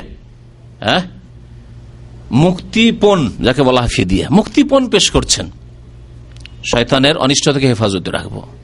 ফিদিয়া হিসাবে যখন পেশ করছেন, তাহলে কি লাগবে, দামান পূর্ণাঙ্গ দাম লাগবে, মানে একটি প্রাণ লাগবে। লেতাকুনা নাফসু লেতাকুনা নাফসুন ফেদাও নাফসিন, একটি প্রাণ একটি প্রাণের বিনিময় হয়, বদলে হয়। আপনার একটি ছেলে আছে, কমপক্ষে একটি মেয়ে ভূমিষ্ঠ হয়েছে, সুতরাং কমের পক্ষে একটি জানোয়ার যাতে জবাই করা হয়। ওয়াইদান ফালাউ সাহহা ফিহাল ইশতিরাক লামা হাসালাল মাকসুদ মিন ইরাকাতিদ দাম আনিল ওয়ালাদ, যদি এইভাবে ভাগে আকিকা হইতো তাহলে আসল উদ্দেশ্য পূরণ হচ্ছে না, মানে প্রাণ মুক্ত করা প্রাণ দিয়ে হচ্ছে না। একটি গরু করলেন আর 7টার নাম, তাহলে একটা গরুকে একটা ছেলে বা একটা মেয়ের সামনে রাখতে পারেন, ওর বিনিময় রাখতে পারেন, আর বাকিদের জন্য গোস্তের ভাগ দিলেন। এই কথাই বলছেন ইমাম ইবনে কাইয়িম রাহমাতুল্লাহ আলাইহি, বলছেন যে ফাইন ইরাকাতাদ দাম তাকাও আন ওয়াহিদিন, এই যে রক্ত প্রবাহিত করলেন একটি পশুর, গরু অথবা উট, একটি ছেলের পক্ষ থেকে বা মেয়ের পক্ষ থেকে হইল, ওয়াইয়াহসুলু লিবাকিল আওলাদ ইখরাজুল লাহম ফাকাত, আর বাকি যে আরো যে 6টি ছেলের পক্ষ থেকে দিয়েছেন বা মেয়ের পক্ষ থেকে দিয়েছেন, তাদের বিনিময়ে গোশত দিলেন যেন আপনি। ওয়াল মাকসুদ নাফসুল ইরাকা আনিল ওয়ালাদ, এই উদ্দেশ্য নয় গোশত দেওয়া, উদ্দেশ্য হচ্ছে রক্ত প্রবাহিত করা, এক এক ছেলের পক্ষ থেকে এক একটি জীবের রক্ত প্রবাহিত করা, সুতরাং গোটা একটি হইতে হবে। ওয়াহাযাল মানা বিআইনি হুয়াল্লাযী লাহাযাহু মান মানা আল ইশতিরাক ফিল হাদি ওয়াল উযহিয়া ওয়ালাকিন সুন্নাতু রাসূলিল্লাহ আহাqqu আউলা, এখানে আরেকটি ইখতিলাফের দিকে ইঙ্গিত করেছেন। অল্প কিছু আলেম আছে যারা বলেছে যে না, এতে কোরবানি তো ভাগ চলবে না, যদি এই কথা ঠিক নয়। আর তারা বলেছে না, কোরবানি যখন দিচ্ছে গোটা গোটা দাও, কিন্তু ঠিক না। নবী করিম সাল্লাল্লাহু আলাইহি ওয়াসাল্লাম যেহেতু কোরবানিতে ভাগ নিতে বলেছেন সাহাবায়ে কেরামদের, সুতরাং কোরবানিতে ভাগ চলবে। হাদিয়ে তো এরকমই, হাজী সাহেবরা ভাগ নিতে পারবেন। ওয়াশরিয়া ফিল আকিকাতি আনিল গোলামে দামাইন মুস্তাকিল্লাইনি, যদি ছেলের জন্ম হয় তাহলে দুটি রক্তপণ লাগবে, দুটি প্রাণ লাগবে। লা ইয়াকুমু মাকামাহুমা জাজুরুন ওয়ালা বাকারাতুন, তার স্থলাভিষিক্ত হতে পারবে না, না উট না গরু, গরু দিয়ে হবে না, উট দিয়ে হবে না। আল্লাহু আ'লাম। ইমাম ইবনে কাইয়িম রাহমাতুল্লাহি আলাইহি বলছেন আল্লাহ ভালো জানেন, তবে এটি হচ্ছে সহিহ। তাহলে বোঝা গেল যে আকিকাতে ভাগা চলবে না। এই ভাগা সম্পর্কে আল্লামা সালেহুল ফাউজান হাফিজাহুল্লাহ তাআলা যা বলেছেন সেটা আরো একটু স্পষ্ট, এজন্য আরো খুলে বলি। বলছেন তিনি, তুখালিফুল আকিকাতু আল উদহিয়া, আকিকা কুরবানির বিপরীত। কোন ক্ষেত্রে? ফি কাউনিহা লা ইউজজিউ ফিহা শিরকুন ফি দামিন, একটি প্রাণে ভাগ নেওয়া চলবে না, শরীক হওয়া চলবে না, পার্টনারশিপ চলবে না। যে 7 পরিবার থেকে বা 7টা ছেলে আছে আর একটা গরু জবাই করে দিলাম বা একটা উট জবাই করে, এটা চলবে না। ফালা তুজজিউ ফিহা বাদানাতুন, না উটে শরীক হওয়া চলবে, ওয়ালা বাকারাতুন, না গরু গাবি চলবে, ইল্লা কামেলাতান, যদি কেউ দিতে চায় তাহলে গোটা একটি গরু দিক, আর না হলে গোটা পুরো উট দিক। লিআন্নাহা ফিদিয়াতুন আনিন নাফস, কারণ এটি হচ্ছে মুক্তিপণ, ফিদিয়া নাফসের পক্ষ থেকে, ব্যক্তির পক্ষ থেকে, আপনার ছেলের পক্ষ থেকে। সুতরাং একটি ছেলের বিনিময়ে একটি জীব হইতে হবে, জীব জবাই করতে হবে। ফালা তাকবালু তাশরিক, সুতরাং পার্টনারশিপ চলবে না, অংশ নেওয়া চলবে না। ওয়ালাম ইয়ারিদ ফিহি তাশরিকুন, আর অংশ নেওয়া গরুতে অথবা উটে এইরকম কোন হাদিসই বর্ণিত হয়নি। আরো স্পষ্ট কথা শুনে, কোন হাদিস বর্ণিত হয়নি। হাইসুল্লাম ইয়াফআলহু নবী সাল্লাল্লাহু আলাইহি ওয়াসাল্লাম, না নবী করিম সাল্লাল্লাহু আলাইহি ওয়াসাল্লাম করেছেন, ওয়ালা আহাদুম মিন আসহাবিহি, আর না সাহাবায়ে কেরাম, 1,24,000 সাহাবায়ে কেরাম বিদায় হজে নবী সাল্লাল্লাহু আলাইহি ওয়াসাল্লামের সাথে হজে ছিলেন, তাদের কেউ করেননি। আর 10 জন তো করতেন, 25-50 জন তো করতেন। 1 লক্ষ সাহাবায়ে কেরামদের মধ্যে কোন সাহাবী উটে আকিকা দিচ্ছেন না, আর আপনার ভাগে আপনার কি বলছে গরুতে আকিকা দিচ্ছেন না, আর আপনারা শুধু ভাগ ধরে আছেন না গরুর ভাগই দেব আর উটের ভাগ দেব, এটি শরীয়ত সম্মত নয়, বরং এটি হচ্ছে শরীয়ত বিরোধী।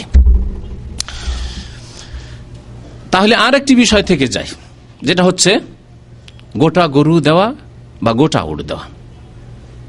আপনার ছেলে হয়েছে, আপনি দেখছেন না আমার খাসি দিয়ে হবে না, আমি অনেক লোককে খাওয়াবো, বা আমি অনেক পয়সাওয়ালা মানুষ, অনেকে এরকম আছেন, খাওয়াতে চান, তাহলে আকিকা গরু দিয়ে করা যাবে বিনা ভাগে, গোটা গরু আকিকা করা যাবে কিনা বা উঠে আকিকা করা যাবে কিনা, এই সম্পর্কেও ইখতিলাফ রয়েছে, এই সম্পর্কে ইখতিলাফ রয়েছে, তবে জায়েজ রয়েছে। বলছে ওয়াকাদ ইখতালাফাল ফুকাহা হাল ইয়াকুমু গায়রুল গানাম মাকামাহুমা ফিল আকিকাতে, আকিকাতে গরু বা উট ছাগলের কাজ করবে কিনা, দেওয়া যাবে কিনা, নবী সাল্লাল্লাহু আলাইহি ওয়াসাল্লাম দেননি, সাহাবায়ে কেরাম করেননি, চলবে কি চলবে না?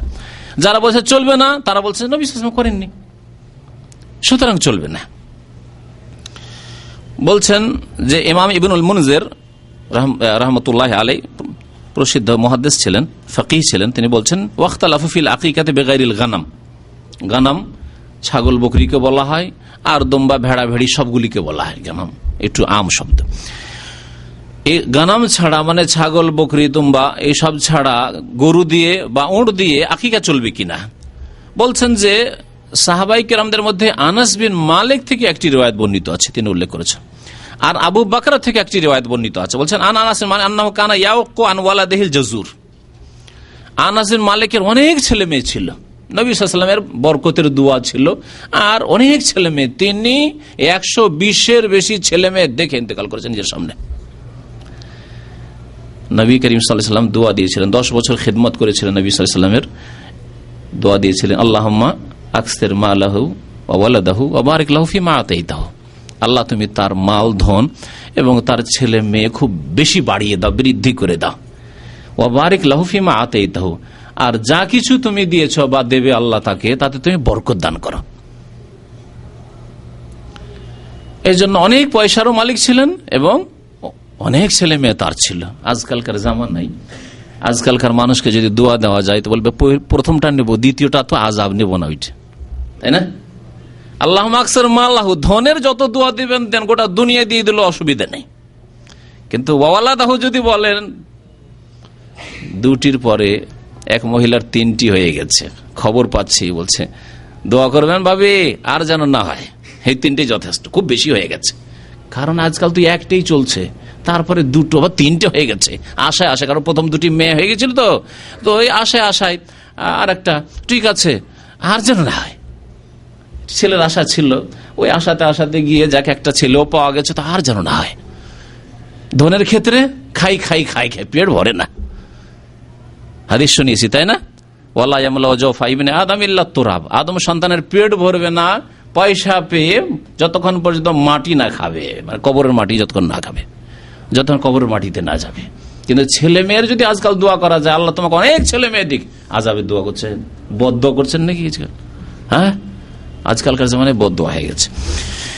নবী করিম সাল্লাল্লাহু আলাইহি ওয়াসাল্লাম দোয়া দিয়েছেন, আল্লাহুম্মা আকসির মালাহু ওয়ালাদাহু বারিক লাহু ফিমা আতাইতাহু। আনাস রাদিয়াল্লাহু তাআলা আনহু তার ছেলেদের পক্ষ থেকে উট জবাই করেছেন, একটি রিওয়ায়াত রয়েছে। আসার বলা হয় এগুলোকে, মানে সাহাবে কেরাম আমল। আবু বকরা থেকে একজন সাহাবী, আন্নাহু নাহারা আন ইবনিহি আব্দুর রহমান, তার এক ছেলে আব্দুর রহমান জন্মায়, তখন তিনি জাজুর মানে উট জবাই করেছিলেন। ফাআতামা আহলাল বাসরা, তিনি বাসরায় থাকতেন, বাসরাবাসীকে উট জবাই করে খাওয়াইছিলেন। তখনকার শহর ছোট্ট শহর, এখনকার বাসরা কি ছোট্ট শহর বাসরা, গোটা বাসরা শহরের লোকে একটা উট দিয়ে খাওয়াইছিলেন তিনি।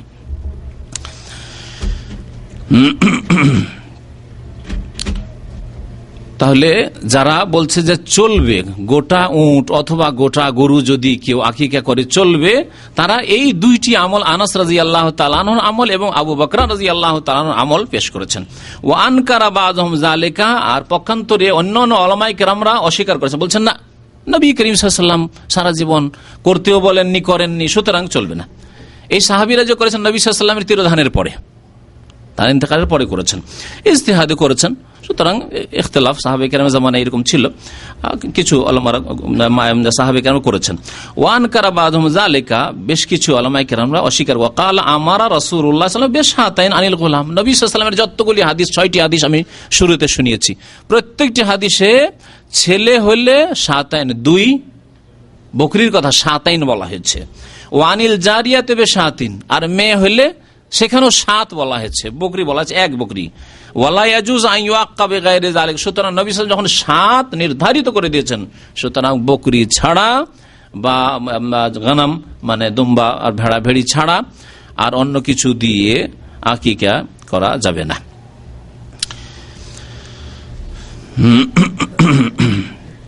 ইমাম মালিক রাহমাতুল্লাহি আলাইহি তার বক্তব্য বলছেন, আদানু ফিল আকিকাতে আহাব্বু ইলাই মিনাল বাকারে, বলছেন যে কেউ যদি দুম্বা দিয়ে, দান দুম্বাকে বলা হয়, দুম্বা দিয়ে যদি কেউ আকিকা করে, এটি আমি বেশি ভালোবাসি গরুর চাইতে। অথচ গরু অনেক বড়, গরুতে হচ্ছে 200 কেজি গোস্ত হবে, আর একটি দুম্বাতে 30 কেজি গোস্ত হবে।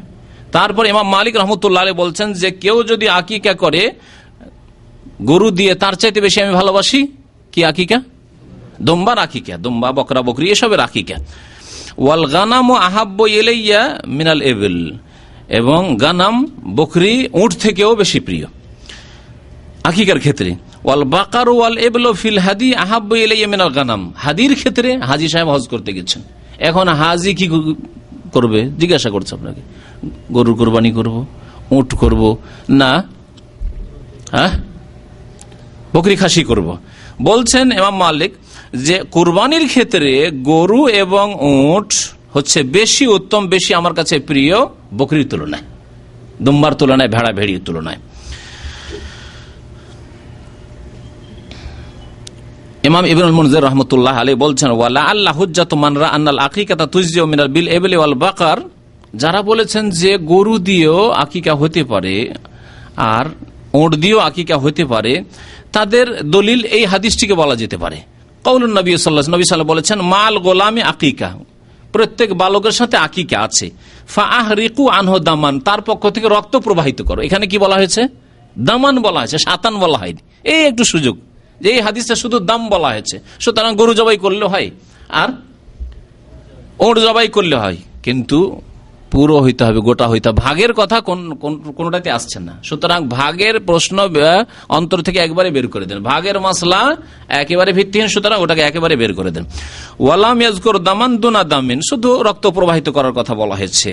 ফামা জবে হানিল মাউলুদে আলা জাহিরে হাজাল খবর ইউজিও, সুতরাং যে কোনো পশু যদি জবাই করা হয় শিশুর পক্ষ থেকে, ছেলে মেয়ের পক্ষ থেকে, যথেষ্ট হবে। কিন্তু এর উত্তর দেওয়া যেতে পারে। তারপরে ইমাম ইবনে মুনজির বলছেন এর উত্তর দেওয়া যেতে পারে। আইয়াকুলা কাইল ইন্না হাযা মুজমাল, নবী সাল্লাল্লাহু আলাইহি ওয়াসাল্লাম এখানে বলেছেন আফা আহরিকু দামান, রক্ত প্রবাহিত করো, আর এক হাদিসে বলেছেন শাতুন, বকরি বলেছেন। সুতরাং যেটা স্পষ্ট, স্পষ্ট দিয়ে অস্পষ্টকে ব্যাখ্যা করতে হবে। একটি কথা যদি অস্পষ্ট থাকে তাহলে আরেকটি স্পষ্ট যদি বাণী থাকে তা দিয়ে ব্যাখ্যা করতে হবে বলছেন। তাই বলছেন যে ইন্না হাযা মুজমাল, এটি অস্পষ্ট। ওয়া কাউলুন নবী সাল্লাল্লাহু আলাইহি ওয়াসাল্লাম আনিল গোলামে শাতান ওয়া আনিল জারিয়াতে শাতুন, নবী সাল্লাল্লাহু আলাইহি ওয়াসাল্লামের আরেকগুলি হাদিস যে রয়েছে, বেশ কয়েকটি হাদিস, যে ছেলের পক্ষ থেকে 2টি বকরি আর ওয়ানিল জারিয়াতে মেয়ের পক্ষ থেকে 1টি বকরি। মুফাসসিরুন, এটি হচ্ছে বিস্তারিত বা স্পষ্ট। ওয়াল মুফাসসির আওলা মিনাল মুজমাল, অস্পষ্ট থেকে স্পষ্টটি হচ্ছে বেশি শ্রেয়, বেশি উত্তম। সুতরাং স্পষ্টের উপর আমল করতে হবে। এই ছিল আকিকা সম্পর্কে বেশ কিছু আলোচনা। আরও যদি কোনো দিক থাকে তো আপনারা প্রশ্ন করেন, প্রশ্নের মাধ্যমে উত্তর দেওয়া হবে। আশা করি আকিকার অধিকাংশ দিকগুলি উল্লেখ করা হয়ে গেছে।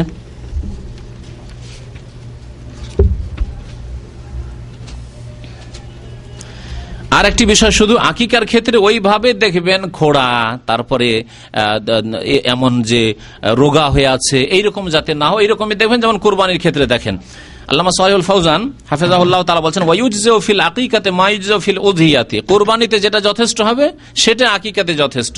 মিন হাইসু সিন্নে, বয়সের দিক দিয়ে, অসিফাতে এবং বিবরণের দিক দিয়ে, গুণাবলীর দিক দিয়ে। তাহলে বয়সের দিক দিয়ে কুরবানির ক্ষেত্রে বলা হয়েছে 1 বছরের, সুতরাং 1 বছর।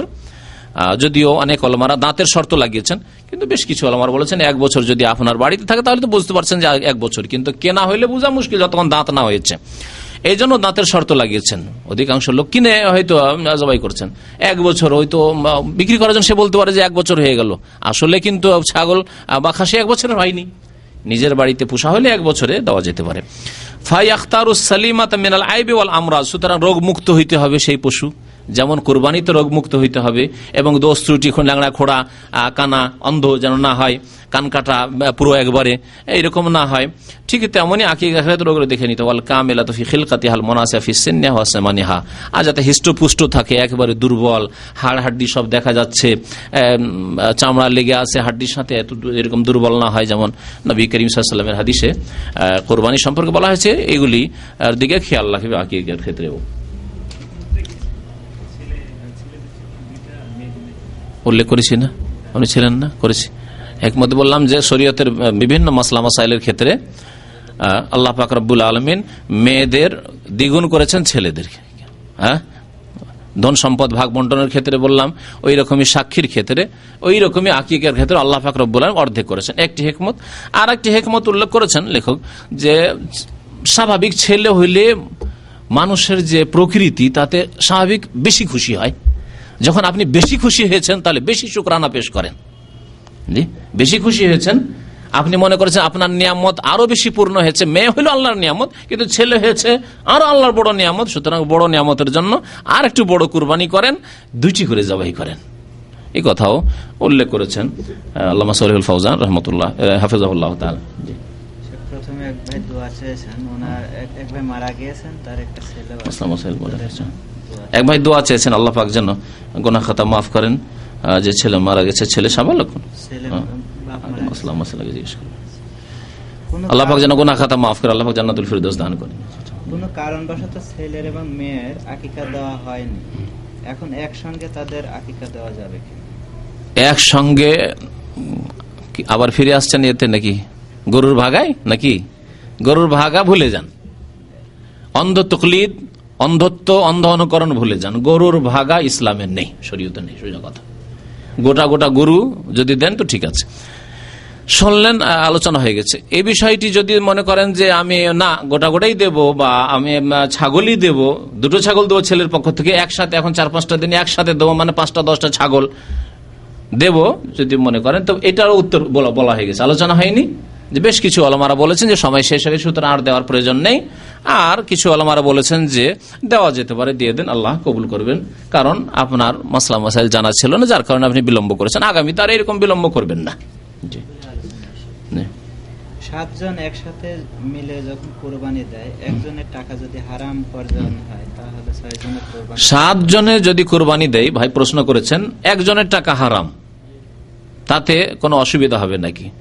তার টাকা হারাম না হারাম সে আল্লাহর কাছে জবাব দেবে। হ্যাঁ, আপনার কুরবানি ইনশাআল্লাহ তাআলা হয়ে যাবে। তবে যদি সে আপনাকে বলে যে না আমি হারাম পয়সা দিয়ে কোরবানি দিচ্ছি, তাহলে না নেবেন না, তো তোমাকে শরীক করব না। কিন্তু আসল হচ্ছে যে মুসলিম হালাল খাচ্ছে, সে হারাম পয়সা এনে দিল না হালাল পয়সা এনে দিল, আপনার দেখার প্রয়োজন নেই। তার জমি জায়গা আছে, সেখান থেকে যা আছে তা হালাল, তার অনেক সোর্স আছে যেগুলি ইনকাম সোর্স, সেগুলি হালাল, কিছু হারাম আছে। সুতরাং যে ব্যক্তি হারামও খাচ্ছে হালাল খাচ্ছে তাকে অংশ নেওয়া যাবে। প্রশ্ন আর একটি থেকে যায়, যেটা হয়তো করেননি, বেনামাজিকে অংশ সাথে নেওয়া। আর এই জন্য ভাগের কোরবানি আমাকে আলহাসা থেকে একটু আগেও এক ভাই টেলিফোন করেছে, আর 1 সপ্তাহ আগে টেলিফোন করেছে, আমাদের খুব দিনী ভাই টেলিফোন করেছে যে আমরা এখানে কয়েক ভাই আমরা গরুতে অংশ নিচ্ছি, তো আপনি কি অংশটা নেবেন? যদি নেন তো আপনার গোস্ত দাম পৌঁছিয়ে দেবো, একবারে আমি নিজে পৌঁছে দেবো। কিন্তু আমি এই ভাগ আমি কোনোদিন নিতে চাই না। দেশেও এই গরুর ভাগা কারো সাথে, কারণ 7 জনে একজন বেনামাজি না হইলেও আধা নামাজি, সে বেনামাজি, ফজর পড়ে না হয়তো।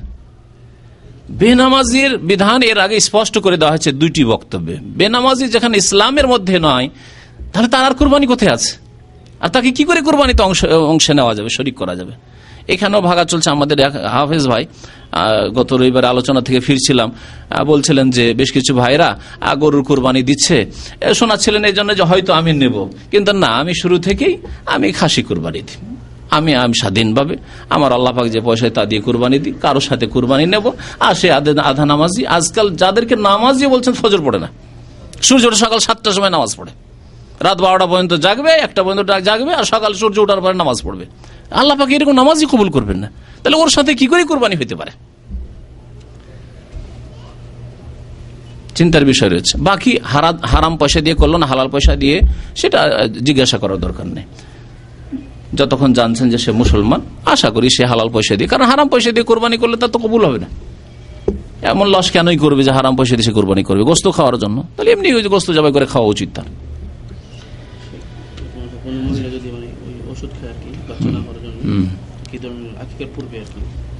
কি আকিকার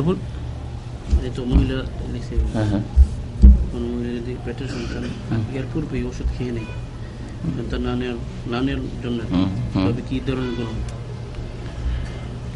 কোন মহিলা যদি ওষুধ খেয়ে সন্তান না নেই, সন্তান যদি না নেই কিছুদিনের জন্য গ্যাপ করার জন্য, বিশেষ করে 2 বছর 3 বছর এইরকম, 2 বছর 3 বছর 4 বছর, 2 বছর তো এমনি তো ছেলের শিশুর হক দুধ পান করা, স্তন্য দান করা জরুরি তার জন্য, মায়ের জন্য। তো এইরকম যদি গ্যাপ করে তাহলে কোনো অসুবিধা নেই। আর যদি স্থায়ীভাবে বন্ধ করে তাহলে হারাম। বার্থ কন্ট্রোল সম্পর্কে, জন্ম নিয়ন্ত্রণ সম্পর্কে আমাদের একটা আলোচনা আছে, সেটা শুনলে বিস্তারিত তাতে পাবেন। তো এইরকম গ্যাপ করা যেতে পারে। ওষুধ খেয়ে যদি স্বাস্থ্যের ক্ষতি, স্বাস্থ্যে তো অবশ্যই ক্ষতি রয়েছে, সুতরাং এগুলো থেকে বেঁচে থাকাই উচিত। জি হ্যাঁ,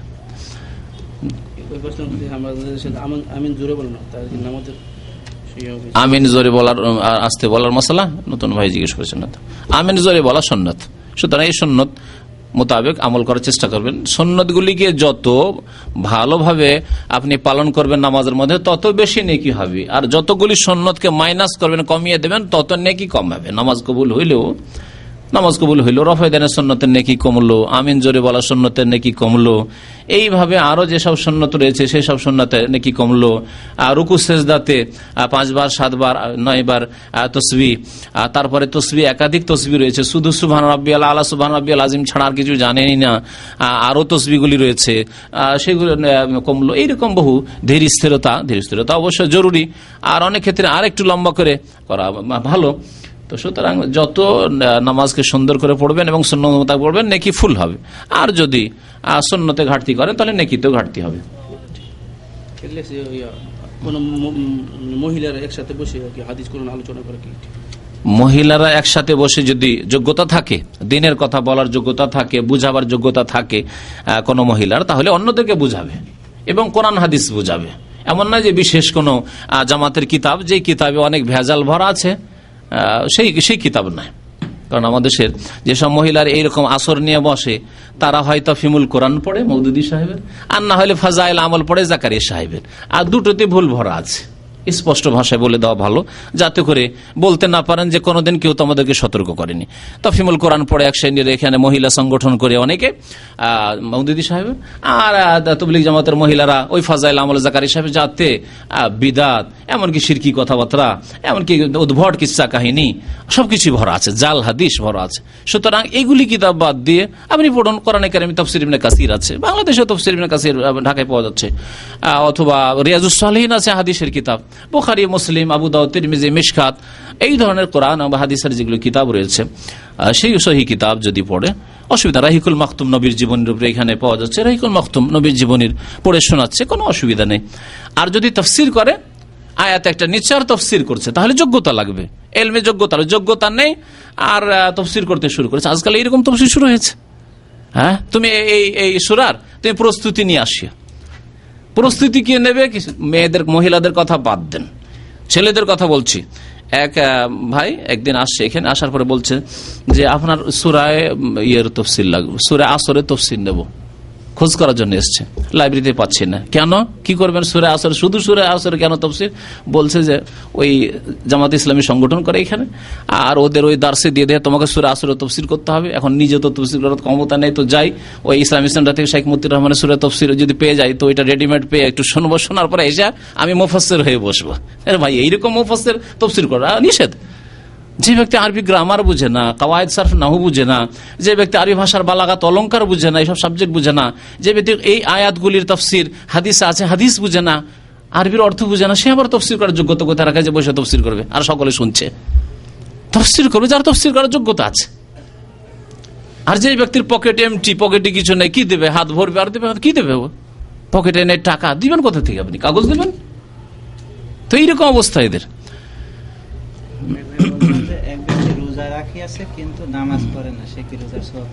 রোজা রেখেছে, নামাজ পড়ে না, নামাজ বিহীন অন্য কোন ইবাদতবন্দি কবুল হবে না, শুনে রাখেন। আর এর আগে বলা হয়েছে নামাজ যার নেই, তাওহীদ যার নেই, তার কোনো ইবাদতই কবুল, নামাজও কবুল হবে না। অর্থাৎ মাজারপন্থী, মাজারে চাদর চড়ায় আর সেজদা করে, আটরসি যায়, মাইজ ভান্ডারি যায়, ওই আজমেরে যায়, বা এসবে বিশ্বাসী, খাসি মোরগ জবাই করে, অথবা ওই পীরের নামে মনে করে যে ওখানে গেলে পাওয়া যাবে, ছেলে পাওয়া যাবে, মেয়ে পাওয়া যাবে ইত্যাদি, অথবা রোগ ভালো হবে। তাহলে এদের ফরজ নফল কিছুই কবুল হবে না, কারণ এর মুশরিক। যে ব্যক্তি মুমিন শিরক বিদআত করেন, এইরকম শিরক করেন না, কবর মাজার পূজার শিরক নেই, তাওহীদবাদী মুসলিম, তাকে নামাজি হইতে হবে। যদি নামাজ পড়ে তাহলে অন্য ইবাদত বন্দি কবুল হবে। যে ব্যক্তি নামাজ পড়ে না, তার অন্য ইবাদত বন্দেগী কবুল হবে না, এটাই হচ্ছে ঠিক। কারণ নামাজ হচ্ছে মুসলিম এবং কাফেরের মাঝে পার্থক্যকারী, বাইনাল আবদে ও বাইনাল কুফরে তারকুস সালাম, মুমিন এবং কাফের মাঝে পার্থক্যকারী হচ্ছে নামাজ। সুতরাং নামাজ যদি ঠিক না থাকে তাহলে অন্য ইবাদত বন্দেগী কবুল হবে না। আল্লাহ যেন বুঝার তৌফিক দান করেন, হিদায়াত যেন করেন আল্লাহ পাক রব্বুল আলামিন। রোজা রাখতে কত কষ্ট হয়, আমাকে কষ্ট লাগে রোজা রাখতে, যে আল্লাহ দিনটা ঠান্ডা হইতো, গরমের দিন হইলে তো মুশকিল লেগে যায়, কিন্তু নামাজ পড়তে কোনোদিন মুশকিল লাগে না। নামাজ পড়ছেন না, রোজা রাখছেন, কেমন মুসলমান আপনি? হিন্দুদের উপবাস, হিন্দুদের উপবাস, যেটাতে কষ্ট সেটাই করছেন, আর যাতে কষ্ট নাই তাই করতে পারছেন না আপনি। তার মানে আপনি আল্লাহ ভীরু নন, পরকালের জন্য করছেন না, আপনি দেখা দেখি করছেন। আপনি কোন মহিলা যদি পেটে সন্তান আসার পূর্বে ওষুধ খেলে, এগুলো হয়ে গেছে, হয়ে গেছে। কোথায় গেছিলেন? রাবিয়া বসরি আর হাসান বসরি রহমাতুল্লাহ আলাইহি সম্পর্কে আমাদের দেশের আলেম হাসান বসরি রহমাতুল্লাহ আলাইহি প্রখ্যাত তাবেঈ ছিলেন, তাকে সুফিবাদীরা নিজের দিকে টেনে নিয়ে গেছে, ওগুলো তাদের মিথ্যা কথাবার্তা। বাকি রাবিয়া বসরি, সেও বাসরার মহিলা ছিল, কিন্তু বিদাতি মহিলা ছিল এবং সে পথভ্রষ্ট মহিলা ছিল। তার সম্পর্কে চরমনাইয়ের যে বক্তব্য আমার আছে তাতে শুনলে বুঝতে পারবেন। সে একদিন এক হাতে আগুন আর এক হাতে পানি নিয়ে বেরিয়েছে, আর রাস্তায় রাস্তায় মাতলামি করছে। তখন কিছু লোকেরা জিজ্ঞাসা করলো যে আপনি যান কোথায়? বলছে আজকে আমি এই আগুন আর পানি নিয়ে বেরিয়েছি, এই যারা জাহান্নামের ভয়ে আল্লাহর ইবাদত করছে তাদেরকে নিরাশ করার জন্য বেরিয়েছি, আর যারা জান্নাতের আশায় আল্লাহ পাকের ইবাদত বন্দেগী করছে তাদেরকে নিরাশ করার জন্য। কি করবে? বলছে যে এই যে আগুন আছে, আগুন দিয়ে জাহান্নামকে জ্বালিয়ে একেবারে জান্নাতকে জ্বালিয়ে ছারখার করে দেবো, আর এই যে পানি নিয়েছি এক লোটা পানি দিয়ে জাহান্নামকে একেবারে নিভিয়ে দেবো। এর চাইতে বড় শয়তানি কিছু আছে? এর চাইতে বড় গুমরাহি কুফরি আর কিছু আছে? রাবিয়া বাসরি এসব গুমরাহ পথভ্রষ্ট যারা পীরপন্থী, তাদের আলোচনা এগুলি। বাকি হাসান বসরি রহমতুল্লাহ তার জামানা অনেক আগে রাবিয়া বাসরির, আর তখনকার যুগে এইরকম শিরক বিদআত কুফরি কথাবার্তা ছিল না সুফিবাদের। হাসান বসরি রহমতুল্লাহ প্রখ্যাত তাবেই। তবে মানুষ ভুলের ঊর্ধ্বে নয়, যদি কোনো কথা তার ভুল হয় তো ভুল হইতে পারে, যেমন অন্য মানুষের হইতে পারে, কিন্তু তিনি সুফিপন্থী ছিলেন না, বিদআতপন্থী ছিলেন না। ঈদগাহ ব্যতীত মসজিদে ঈদের নামাজ হবে কি? ঈদগাহ ব্যতীত মসজিদে নামাজ হবে, কিন্তু ঈদের নামাজ হবে, কিন্তু ঈদের নামাজ ঈদগাহে মাঠে গিয়ে পড়া উত্তম। যারা যেতে পারবেন তারা যাবেন। এইখানে মাঠ আছে, যেমন দাম্মামে, মাঠে গিয়ে ঈদ পড়েন তো সবচেয়ে ভালো। আর যদি না যেতে পারেন, গাড়ি নেই অথবা এখান থেকে যাওয়া কষ্টকর, এখানকারই শুধু মাসলা নয়, অন্য জায়গায় শহর বাড়ির কাছে ছেড়ে যদি দূরে যায় তাহলে নিরাপত্তার বিষয় রয়েছে, নিজের নয় হয়তো পরিবারের নিরাপত্তার বিষয় রয়েছে, তাহলে যত ওরা বাড়ির কাছাকাছি থাকা যায় কোনো অসুবিধা নেই। এক ভাই বলছেন যে আমি একটি বইতে পড়েছি তিরমিজিতে যে তোমরা সংখ্যাগরিষ্ঠদের অনুসরণ করো, এটা কি সহিহ হাদিস? একবার বলছেন যে সংখ্যা গরিষ্ঠদের তোমরা অনুসরণ করো। সংখ্যা গরিষ্ঠ বলা হয়নি, সাওয়াদ আল আজম বলা হয়েছে। হ্যাঁ, সাওয়াদ আল আজম, মহান দল। সাওয়াদ মানে জামাত আর আজম মানে দল। মহান দল কি? এখানে আজম মানে কাসির নাই, কোথাও কাসির। ইত্তাবিউ সাওয়াদ আল আজম বলা হয়েছে। তো মহান দল হচ্ছে যেই ব্যক্তি হকের উপর রয়েছে, একাই যদি হয়। এবং এই ক্ষেত্রে সালাফগণের ব্যাখ্যা হচ্ছে যে তুমি যদি একা থাকো তবেও তুমি সাওয়াদুল আজম, কারণ তুমি হকের উপর আছো, সত্যের উপর আপনি একাই আছেন। সুতরাং আপনি হচ্ছেন সাওয়াদুল আজম, মহান দল। আর যারা বাতিলপন্থী লক্ষ লক্ষ যদি থাকে তবুও তারা মহান দল না, নিকৃষ্ট দল, এই কথা বলা হয়েছে। কোথাও কাসীরের ইত্তেবা করো কোনদিন আল্লাহ পাক বলেননি, বরং বলেছেন যে ওয়াইন তোতে আকসারা মান ফিল আরদ ইউদিল্লুকা আন সাবিলিল্লাহ। তাহলে হাদিস আর কোরআনে দ্বন্দ্ব আছে নাকি? আল্লাহ বলছেন পৃথিবীতে যারা আছে তাদের অধিকাংশের, মানে মেজরিটির, সংখ্যাগরিষ্ঠতার যদি অনুসরণ করো, আনুগত্য করো, ওয়াইন তোতে আকসারা মান ফিল আরদ, আকসারা বলা হয়েছে, হ্যাঁ, মেজরিটির, অধিকাংশদের যদি আনুগত্য করো, ইউদিল্লুকা আন সাবিলিল্লাহ, তার আল্লাহর রাস্তা থেকে তোমাদেরকে পথভ্রষ্ট করে দূরে নিয়ে যাবে। দেখেন, সারা পৃথিবীতে যদি মমিন কাফের দুই ভাগে ভাগ করেন তাহলে কাফের সংখ্যা বেশি, আর তারপরে মমিনদেরকে নামাজি বেনামাজিতে ভাগ করেন তাহলে বেনামাজিদের সংখ্যা বেশি। যদি মুশরিক আর তৌহিদবাদীতে ভাগ করেন, কবর পূজারী আর যারা তৌহিদবাদীতে ভাগ করেন, তাহলে কবর পূজারী, মাজারপন্থী, পীরপন্থীদের সংখ্যা বেশি। এইভাবে যদি ভাগ করেন আপনি মানব রচিত বিধানে বিশ্বাসী আর ইসলামী বিধানে বিশ্বাসী, তাহলে মানব রচিত বিধানে বিশ্বাসী আওয়ামী লীগ, বিএনপি, তাদেরই সংখ্যা বেশি। আর ইসলামের নামে যদি কোনো আল্লামাকে দাঁড় করে দেন, কেউ ভোট দেবে না, দেবে? সমস্ত ক্ষেত্রে দেখা যাচ্ছে যে মেজরিটির আনুগত্য করলে গুমরাহ করছে, মেজরিটি নামাজ পড়ে না, মেজরিটি শিরিক করছে, মেজরিটি কাফের, মেজরিটি মানব রচিত বিধান দিয়ে ফয়সালা করতে চায়, আপনার কোরআন সুন্নাহ দিয়ে ফয়সালা করতে চায়, চোরের হাত কাটতে চায় না, কারণ প্রথম চোর তারা হবে, তাদের হাত কাটবে। বুঝতে তো পারছে ভালো করে। ভাই বলছেন যে পেশাব করার পরে ভালোভাবে কুলুকও করেছে, এক ফোঁটা পেশাব যদি প্যান্টে লেগে গেল, এখন এই অবস্থায় নামাজ আদায় করব কিনা? এত সতর্ক যারা, তারা ফজর কখনো ছাড়তে পারে? যে ভাইয়েরা এরকম প্রশ্ন করছেন, আশা করি 5 ওয়াক্ত নামাজ ইনশাআল্লাহ, তাই না? আর যদি না হয় তো আল্লাহ হিদায়াত করে, না হলে ওই রকমই হবে যে আব্দুল্লাহ বিন ওমরকে হজের মাঠে এসে এক কুফার লোক এসে জিজ্ঞাসা করছে, যারা হুসেন রাদিয়াল্লাহু তাআলা আনহুকে খুন করে হাত রঞ্জিত রাখতে, আর এসে জিজ্ঞাসা করছে যে ইহরামের অবস্থায় মাছি মারতে পারবো কিনা। বুঝতে পেরেছেন? আব্দুল্লাহ বিন ওমর এত রাগান্বিত হইলেন, কাতাল তো ইবরা বিনতে রাসূলুল্লাহ সাল্লাল্লাহু আলাইহি ওয়াসাল্লাম ওয়া তাসারুন আনিল বাউল, নবীর নাতিকে খুন করেছিল, তখন ফতোয়া জিজ্ঞাসা করার প্রয়োজন হয় যে মদিনা থেকে ফতোয়াটা নিয়ে আসি, মক্কা থেকে ফতোয়া নিয়ে আসি, আর এখানে মাছির ফতোয়া জিজ্ঞেস করতে এহরামে মাছি মারতে পারবো কি পারবো না। তো এক ফোঁটা উজু কি বলছে, আপনি ভালো করে ইস্তেঞ্জা করে ফেললেন, ধুয়ে ফেললেন, উঠে গেলেন, তারপরে বেরিয়ে গেল। এত সজাগ আপনি, তাহলে ফজরে কত সজাগ হওয়া উচিত আপনার? হ্যাঁ, নামাজের হেফাজত কত সজাগ হওয়া উচিত, হালাল হারামের বাছাইয়ের ক্ষেত্রে কত সজাগ হওয়া উচিত, সচেতন হওয়া উচিত। কোথায় আছেন তাহলে? প্রথম কথা অসওয়াসাইটি, অসওয়াসা দিছে, সুরসুরি দেয় শয়তানে যে হয়তো কিছু বেরোচ্ছে, হয়তো কিছু বেরোচ্ছে, আসলে কিছু বেরোয়নি। আমাকে ভালো করে চেক করতে গেলে লজ্জা স্থানে হাত যাবে, তখন উজুটা নষ্ট হইলো, দেখা গেল যে কিছু হয়নি। এই অসওয়াসা একটা। যদি অসওয়াসা না হয়, ইয়াকিন হয়ে যায় যে হ্যাঁ আসলে বেরিয়েছে, তাহলে ওই জায়গায় এক ফোঁটা যেখানে লেগেছে সেই জায়গায় ওর চাইতে একটু বেশি পানি দিয়ে ধুয়ে নেন, ব্যাস যথেষ্ট। আর যদি এর চাইতে ভালো চান তাহলে কাপড় বদলে নেন, পারেন তো করেন, অসুবিধা নেই। কিন্তু 1 ফোঁটা লেগেছে, যদি 5 ফোঁটা ওখানে পানি দিয়ে দেন যথেষ্ট হয়ে গেল। ওই জায়গাতে শুধু 1 ফোঁটাকে 5 ফোঁটা পানিতে দূর করবে না। নবী করিম সাল্লাল্লাহু আলাইহি ওয়াসাল্লামের মসজিদে এক বেদুইন এসে পেশাব করে দিয়েছিল, করেছিল না করেনি? দাঁড়িয়ে আর মসজিদে নববীতে পেশাব। নবী সাল্লাল্লাহু আলাইহি ওয়াসাল্লাম কি বললেন? মাটি খুঁড়ে এখান থেকে নিয়ে যাও যতদূর পর্যন্ত পেশাব পৌঁছেছে, না বলবেন 1 বালতি পানি নিয়ে এসো আর নিয়ে আসার পর ওর উপর ঢেলে দাও। তাহলে পেশাব ছিল হয়তো 200 গ্রাম বা 100 গ্রাম, আর তার উপরে 5 লিটার 10 লিটার পানি ঢেলে দেওয়া হইলে পাক হয়ে গেল জায়গা। সেই রকমই আপনার যদি 1 ফোঁটা লেগেও থাকে তো ওইখানে 5 ফোঁটা পানি দিয়ে একটু ধুয়ে নেন, হয়ে গেল প্যান্ট, ঝামেলা শেষ হয়ে গেল। আমার কন্যা সন্তানকে আমার বাবা মা মাহি ও মাহিদা বলে ডাকে, এই নাম কি সঠিক বা এই নামের অর্থ? নাম রাখবেন আপনার, আর অর্থ আমাকে খুঁজতে হবে, এই তো মুসিবত। হ্যাঁ, নাম ভালো রাখেন। মাহি আর মাহিদা এসব নাম সাহাবিয়াতের মধ্যে পাওয়া যায় না, সুতরাং আপনার নামের জন্য এত কষ্ট করে কোথায় ডিকশনারি খুঁজে পড়া যাবে? তার নাম যখন রাখবেন তখন জিজ্ঞাসা করে যাবেন যে কি নাম রাখবো, অথবা 5টা নাম নিয়ে এসে, আমি বলি যে 5টা নাম নিয়ে এসে পেশ করেন আমার সামনে, যেটা ওর মধ্যে ভালো হবে বলবে এটা রাখেন, এগুলি রাখেন। আপনারও এখতিয়ার চয়েস থাকলো 5টা বা 10টা নিয়ে আসেন, ওর মধ্যে থেকে আমি চয়েস করে দেবো। আরে ভাই, মাহি, ওই দুরুদে মাহি আছে বিদাতিদের, মাছ মারা, মাহি মানে মাছ। হ্যাঁ হ্যাঁ, তো মাছের দুরুদ আছে ওদের একটা, তো মাহি ফার্সি ভাষা, তার মানে মাছ হয়। এখন আপনার বাবা কি অর্থে বলে আল্লাহ ভালো জানে, ওকে জিজ্ঞেস করুন।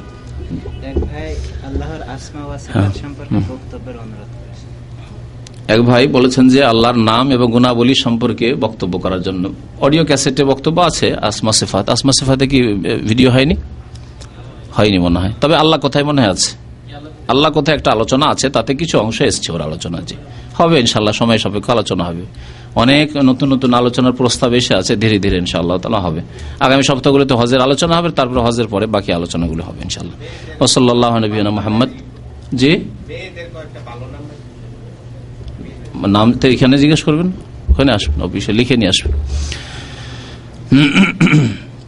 আজকেও মাশাআল্লাহ আপনাদের জন্য আমাদের এক ভাই সাইফুল ইসলাম খাবারের ব্যবস্থা করেছেন, জাযাকাল্লাহ খাইর। আল্লাহ পাক তার রিজিকে যেন বরকত দিক, তার কাজে কর্মে আল্লাহ পাক বরকত দিক। সুতরাং তার জন্য দোয়া দেবেন। আল্লাহুম্মা বারিক লাহুম ফিমা রাযাকতাহুম ওয়াগফির লাহুম ওয়ারহামহুম। আল্লাহুম্মা আতিমান আতামানা ওয়াসকি মান সাকানা।